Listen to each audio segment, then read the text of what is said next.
शुक्ल पक्ष पद्मा एकादशी व्रत कथा महात्म्य।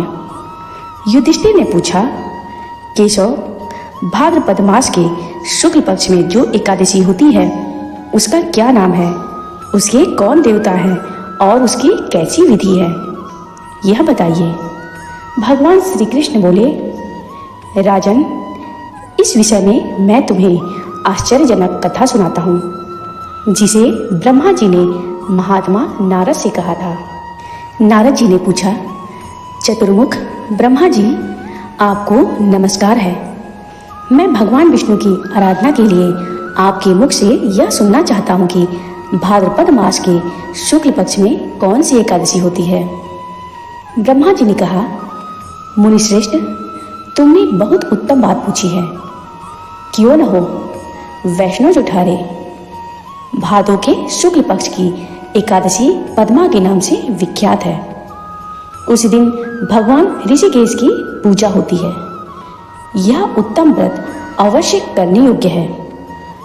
सूर्यवंश में मंधाता नामक एक चक्रवर्ती सत्य प्रतिज्ञ और प्रतापी राजर्षि हो गए हैं।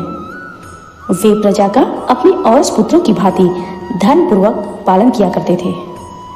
उनके राज्य में अकाल नहीं पड़ता था, मानसिक चिंताएं नहीं सताती थी और व्याधियों का प्रकोप भी नहीं होता था।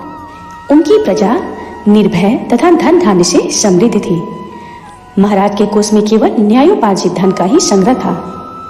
उनके राज्य में समस्त वर्णों और आश्रमों के लोग अपने अपने धर्म में लगे रहते थे। मंधाता के राज्य की भूमि कामधेनु के समान फल देने वाली थी। उनके राज्य करते समय प्रजा को बहुत सुख प्राप्त होता था। एक समय किसी कर्म का फल भोग प्राप्त होने पर राजा के राज्य में 3 वर्षों तक वर्षा नहीं हुई। इससे उनकी प्रजा भूख से पीड़ित हो नष्ट होने लगी। तब संपूर्ण प्रजा ने महाराज के पास आकर इस प्रकार कहा। प्रजा बोली, नृपश्रेष्ठ, आपको प्रजा की बात सुननी चाहिए। पुराणों में मनीषी पुरुषों ने जल को नारा कहा है। वह नारा ही भगवान का अयन निवास स्थान है, इसलिए वे नारायण कहलाते हैं। नारायण स्वरूप भगवान विष्णु सर्वत्र व्यापक रूप में विराजमान है। वे ही मेघ स्वरूप होकर वर्षा करते हैं। वर्षा से अन्न पैदा होता है और अन्न से प्रजा जीवन धारण करती है। नृपश्रेष्ठ, इस समय अन्न के बिना प्रजा का नाश हो रहा है। अतः ऐसा कोई उपाय कीजिए जिससे हमारे योगक्षेम का निर्वाह हो। राजा ने कहा, आप लोगों का कथन सत्य है, क्योंकि अन्न को ब्रह्मा कहा गया है। अन्न से प्राणी उत्पन्न होते हैं और अन्न से ही जगत जीवन धारण करता है। लोक में बहुधा ऐसा सुना जाता है तथा पुराण में भी बहुत विस्तार के साथ ऐसा वर्णन है कि राजाओं के अत्याचार से प्रजा को पीड़ा होती है, किंतु जब मैं बुद्धि से विचार करता हूँ तो मुझे अपना किया हुआ कोई अपराध नहीं दिखाई देता। फिर भी मैं प्रजा का हित करने के लिए पूर्ण प्रयत्न करूंगा।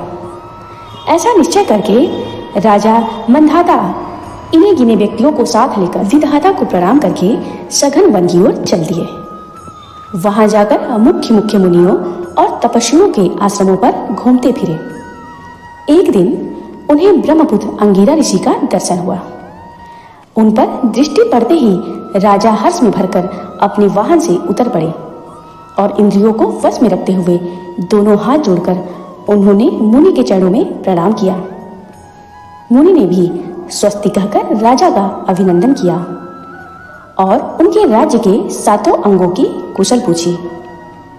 राजा ने अपनी कुशल बताकर मुनि के स्वास्थ्य का समाचार पूछा। मुनि ने राजा को आसन और अर्घ्य दिया। उन्हें ग्रहण करके जब वे मुनि के समीप बैठे तो उन्होंने इनके आगमन का कारण पूछा। तब राजा ने कहा, भगवान, मैं धर्मानुकूल प्रणाली से पृथ्वी का पालन कर रहा था, फिर भी मेरे राज्य में वर्षा का अभाव हो गया। इसका क्या कारण है, इस बात को मैं नहीं जानता। ऋषि बोले, राजन, यह सब युगों में उत्तम सतयुग है। इसमें सब लोग परमात्मा के चिंतन में लगे रहते हैं तथा इस समय धर्म अपने चारों चरणों से युक्त होता है। इस युग में केवल ब्राह्मण ही तपस्वी होते हैं, दूसरे लोग नहीं। किंतु महाराज, तुम्हारे राज्य में यह शुद्ध तपस्या करता है, इसी कारण मेघ पानी नहीं बरसाते। तुम इसके प्रतिकार का यत्न करो, जिससे यह अनावृष्टि का दोष शांत हो जाए। राजा ने कहा, मुनिवर, एक तो यह तपस्या में लगा है, दूसरे निरपराध है, अतः मैं इसका अनिष्ट नहीं करूंगा। आप उक्त दोष को शांत करने वाली किसी धर्म का उपदेश कीजिए। ऋषि बोले, राजन, यदि ऐसी बात है तो एकादशी का व्रत करो। भाद्रपद मास के शुक्ल पक्ष में जो पद्मा नाम से विख्यात एकादशी है, उसके व्रत के प्रभाव से निश्चय ही उत्तम वृष्टि होगी। नरेश, तुम अपनी प्रजा और परिजनों के साथ इसका व्रत करो। ऋषि का यह वचन सुनकर राजा अपने घर लौट आए। उन्होंने चारों वर्णों की समस्त प्रजाओं के साथ भादों के शुक्ल पक्ष की पद्मा एकादशी का व्रत किया। इस प्रकार व्रत करने पर मेघ पानी बरसाने लगे, पृथ्वी जल से आप्लावित हो गई और हरी भरी खेती से सुशोभित होने लगी। उस व्रत के प्रभाव से सब लोग सुखी हो गए।